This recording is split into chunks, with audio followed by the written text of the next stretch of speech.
स्त्री की भागीदारी तय करने वाला संविधान संशोधन मेरे जीवन साथी राजीव गांधी जी ही लाए थे। उन्होंने लाए थे जो राज्यसभा में 7 वोटों से गिर गया था। बाद में प्रधानमंत्री पीवी नरसिम्हा राव जी के नेतृत्व में कांग्रेस सरकार ने ही उसे पारित कराया।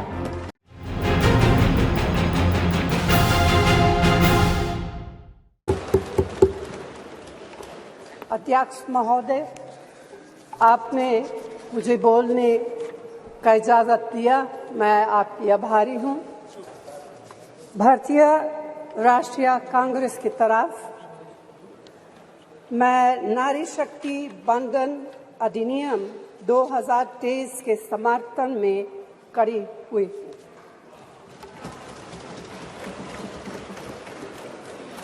धुएं से भरी हुई रसोई से लेकर रोशनी से जगमगाती हुई स्टेडियम तक भारत की स्त्री का सफर बहुत लंबा है, लेकिन आखिरकार उसने मंजिल को छू लिया है।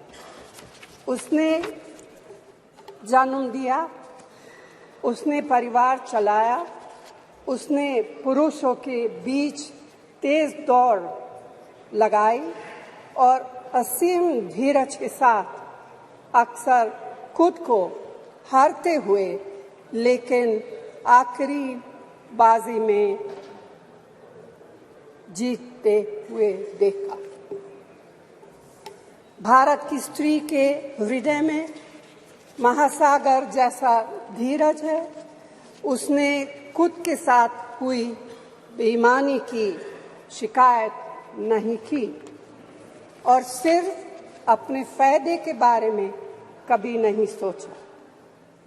उसने नदियों की तरह सबकी भलाई के लिए काम किया है और मुश्किल वक्त में हिमालय की तरह अडिग रही। स्त्री के धैर्य का अंदाज लगाना नामुमकिन है। वह आराम को नहीं पहचानती और तक जाना भी नहीं जानती। हमारे महान देश की माँ है स्त्री, लेकिन स्त्री ने हमें सिर्फ जन्म ही नहीं दिया है, अपने आंसुओं खून पसीने सींचकर हमें अपने बारे में सोचने लायक, बुद्धिमान और शक्तिशाली भी बनाया है। अध्यक्ष महोदय, स्त्री का मेहनत, स्त्री का गरिमा और स्त्री के त्याग की पहचान करके ही हम लोग मनुष्यता की परीक्षा में पास हो सकते हैं। आज़ादी की लड़ाई और नए भारत के निर्माण के हर मोर्चे पर स्त्री पुरुष के साथ कंधे से कंधा मिलाकर लड़ी है। वह उम्मीदों, आकांक्षाओं, तकलीफों और घर गृहस्थी के बोझ के नीचे नहीं दबी। सरोजिनी नायडू, सुचेता कृपलानी, अरुणा असफ अली, विजयलक्ष्मी पंडित, राजकुमारी अमृत कौर और उनके साथ तमाम लाखों महिलाएं से लेकर आज की तारीख तक स्त्री ने कठिन समय में हर बार महात्मा गांधी, पंडित जवाहरलाल नेहरू, सरदार पटेल, बाबा साहब अम्बेडकर और मौलाना आज़ाद के सपनों को जमीन पर उतार कर दिखाया है। इंदिरा गांधी जी का व्यक्तित्व इस सिलसिले में एक बहुत ही रोशन और जिंदा मिसाल है। अध्यक्ष महोदय, खुद मेरी जिंदगी का यह बहुत मार्मिक क्षण है। पहली दफा स्थानीय निकायों में स्त्री की भागीदारी तय करने वाला संविधान संशोधन मेरे जीवन साथी राजीव गांधी जी ही लाए थे। उन्होंने लाए थे जो राज्यसभा में 7 वोटों से गिर गया था। बाद में प्रधानमंत्री पीवी नरसिम्हा राव जी के नेतृत्व में कांग्रेस सरकार ने ही उसे पारित कराया। आज उसी का नतीजा है कि देश भर के स्थानीय निकायों के जरिए हमारे पास 15 लाख चुनी हुई महिला नेता है।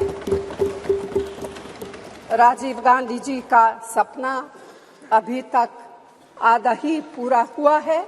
इस बिल के पारित होने के साथ ही वह पूरा होगा। अध्यक्ष महोदय, कांग्रेस पार्टी इस बिल का समर्थन करती है। हमें इस बिल के पास होने से खुशी है, मगर इसके साथ साथ एक चिंता भी है। मैं एक सवाल पूछना चाहती हूँ। पिछले 13 वर्षों से भारतीय स्त्रियां अपनी राजनीतिक जिम्मेदारी का इंतजार कर रही हैं और अब उन्हें कुछ वर्ष और इंतजार करने के लिए कहा जा रहा है। कितने वर्ष?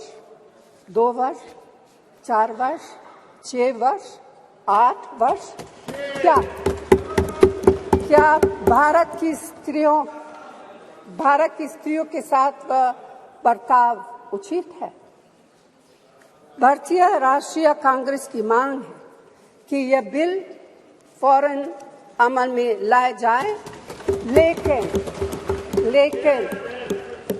लेकिन इसके साथ ही कास्ट सेंसस कराकर शेड्यूल ट्राइब, ओबीसीज की महिलाओं के आरक्षण की व्यवस्था की भी जाए।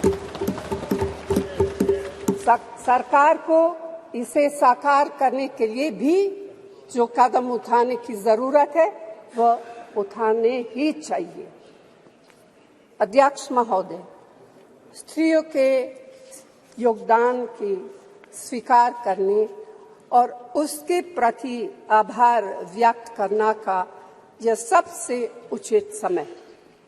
इस बिल को लागू करने में और देरी करना भारत की स्त्रियों के साथ घोर नाइंसाफी है।